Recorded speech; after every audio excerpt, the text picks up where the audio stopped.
This is an HEP02A 12-volt electric fuel pump that would be used for a carbureted vehicle. I'm planning on using this on my 1971 Chevy C10 pickup as a primer pump, meaning I go a long time without starting this truck, and so the fuel evaporates out of the float bowl between startups. So I'm planning then on putting this pump in series with the mechanical fuel pump.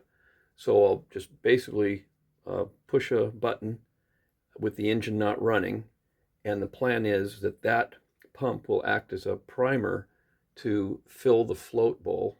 I'll have it running maybe 5 seconds, maybe more. Then I will shut that pump off. Then I'll start the car. Then the mechanical pump will start working. These pumps are very inexpensive. You can find them on Amazon. I've seen them on Temu, various online sources. I've seen them as low as, in fact, this pump you're looking at right here, I paid, I think, about $3.50 for on Temu a couple of months ago.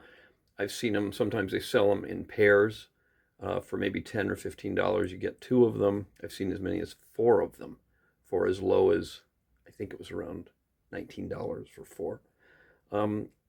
It's not a pump that I would use if it was going to be the only pump that I'd have running on the vehicle. In other words, I'm not going to have this pump running while the car is running. I mean, for me, it's a $3 to $5 pump. I don't think I want to have that type of a pump to depend on for my vehicle. But for priming, I'm okay with it. The pressure that this pump will put out is relatively low. Again, it's for a carbureted car, so you don't need much pressure. I've seen sometimes they're advertised as a 2.5 to 4 pound pump. This one was advertised as a 4 to 7. I don't know how accurate the numbers are. Again, it's a really inexpensive pump made in China, no instructions, no documentation, no nothing. But again, just to prime the carburetor, then shut it off, and then run the engine and use the mechanical pump, I think it's fine. But then I also need an electric pump that, because I'm going to hook it up in series with my mechanical pump, and electric pumps also work much better as pusher pumps than they do puller pumps. In other words, an electric pump you want to put as close to the tank as possible. A mechanical pump creates a strong vacuum or suction, usually driven off the engine, and it's fine for pulling fuel all the way from the tank and pushing it up to the carburetor. Electric pumps, really, they're not that great as far as pulling or suction. They're really good as far as pushing. So this one will be mounted near the tank.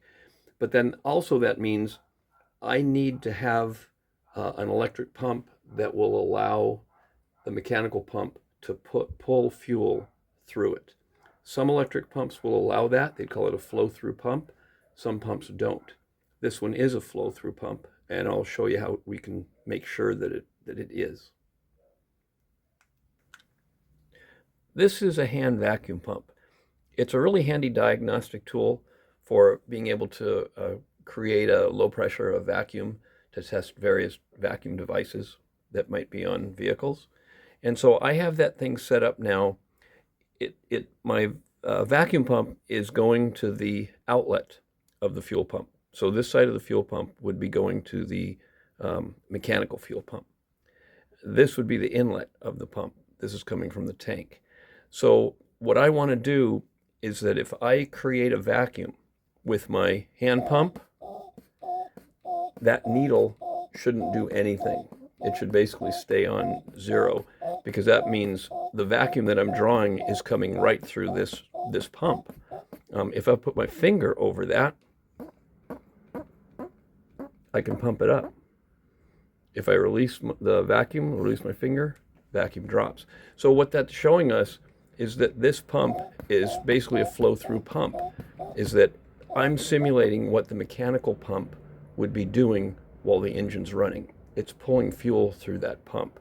There are some types of pumps that are not flow-through type pumps, so you have to make sure the pump that you're buying is a flow-through pump. They have what they call centrifugal pumps and positive displacement pumps. Typically, a centrifugal pump is a pump that it can be used as a flow-through pump. But you have to check that, make sure that the pump you're getting is a flow-through pump if you're planning on running it in series with a mechanical pump. I want to verify the amount of current that this pump will pull because, of course, I'll set it up as a simple circuit and a fused pump. I want to make sure I build a circuit that's capable of delivering the amount of current this pump will require, which I'm sure is not going to be too much. So what I'm going to do here is, they call it breadboarding. I'm basically going to set the pump up on the bench. I'll use my 12-volt power supply, my ammeter. I'll hook it up to the pump. I'll run the pump, and we'll see about how much current it's going to pull. It's not exactly what it would be pulling on the vehicle because I'm not pumping fuel, and I know that's going to change in a little bit, but at least this will give me a good idea of the gauge of the wire I should use and also the size of the fuse that I should use. So again, I'm using my 12-volt power supply. I'll have current coming out of the positive of my power supply into the 10 amp port on my ammeter, through the ammeter, out the common, and then to the positive of my fuel pump, and then out the negative of the fuel pump, back to the negative of the battery. So I've also removed this connector off the positive and negative leads of the pump because I'm not going to use that on the car anyway. So right now we should be set up. We're on the amp scale. That's really important. On the rotary dial, we're going again into the 10 amp port, out the common. So if I just plug this in right now, the pump's running, and it's fluctuating a little bit, I think because of the circuitry inside this pump. It is a pulsing type pump, but it's not going over 2 amps. So right here, the highest I saw is like 1.7 amps. That's fine. So basically this will pull around 2 amps. I'll disconnect it. And I wouldn't be surprised that 02A indicates on the pump that it's a 2 amp draw, but I don't know that for sure. So I think we have all the information that we need to actually install this on the car. We know that it is a flow-through type pump. That's good. We know that it's not going to pull more than 2 amps, so that gives me an idea about the gauge wire I want to use, and also the amp capability of the switch I'm going to use and the fuse that I'm going to use. So let's install it. This should be a good spot to mount the electric fuel pump. This is the fuel line from the tank. This is the fuel line that I've pinched off going to the mechanical fuel pump. And the bracket should be able to fit right in here. Like that. That should work pretty well. And there's the final installation on the 1971 Chevy C10 pickup. Now we have to build a simple electrical circuit to make this work. We'll start with our 12-volt automotive battery. We'll go through our ignition switch. Here we have the fuse tap that I'm going to use, which I'm not going to use this fuse. This fuse is in the fuse box of the car. I'll just use this particular fuse for the power side. I'll bring that to an inline 5 amp fuse that I'll install. Then through my momentary switch, which in this case is a 20 amp switch, which is way overkill for the circuit, but it was on sale. And then we'll go through the fuel pump and to ground, back to the battery. And the whole circuit will be made of 16 AWG, American wire gauge wire. I'll be using a 5 amp fuse, even though my fuel pump only pulls about 2 amps or a little bit more. The reason is they say a general rule of thumb, fuse should be about 25 or 30% larger than the total current that will flow through the circuit. In this case, if you figure around 2 amps, 30% more of 2 would make it a 2.6 amp fuse, which they don't make, and that's a little too tight. The next size up would be a 3, but you can go a size really above that. In this case, 5 amps will easily take care of any surges that might be in the circuit when you flip the pump on. The most important thing, I think, as far as the choice of fuse is that the fuse has to be smaller than what the current capability of the wire is. So the idea is that the fuse has to protect the wire.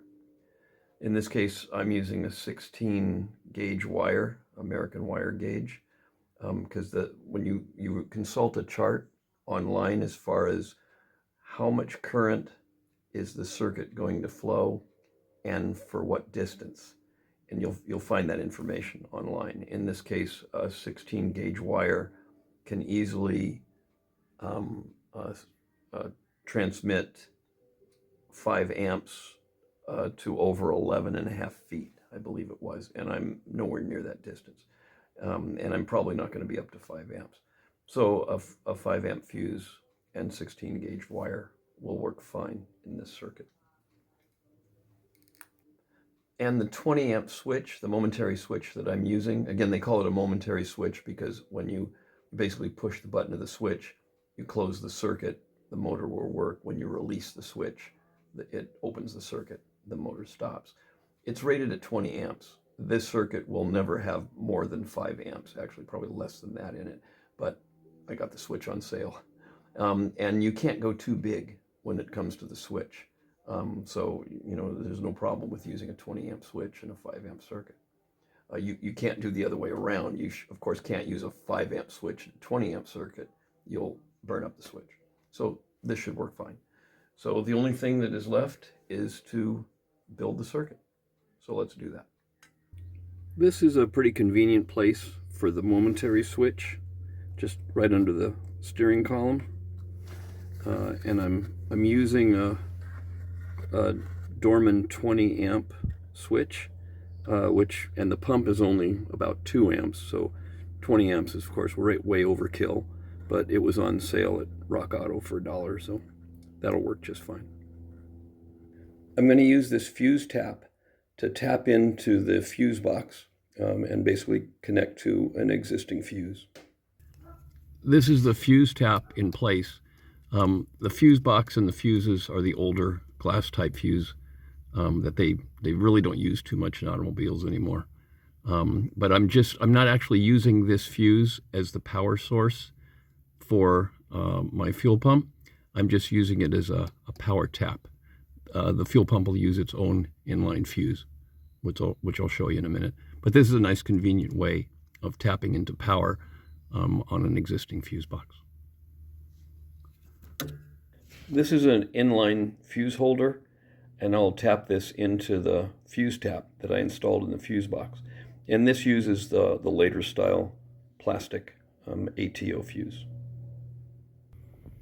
Here's a location of the positive wire coming out of the fuse tap. The red wire, kind of lose it there. There it picks up again. And there it taps into the fuel pump switch. Here we have the ground side of the circuit attached to a convenient bracket on the body.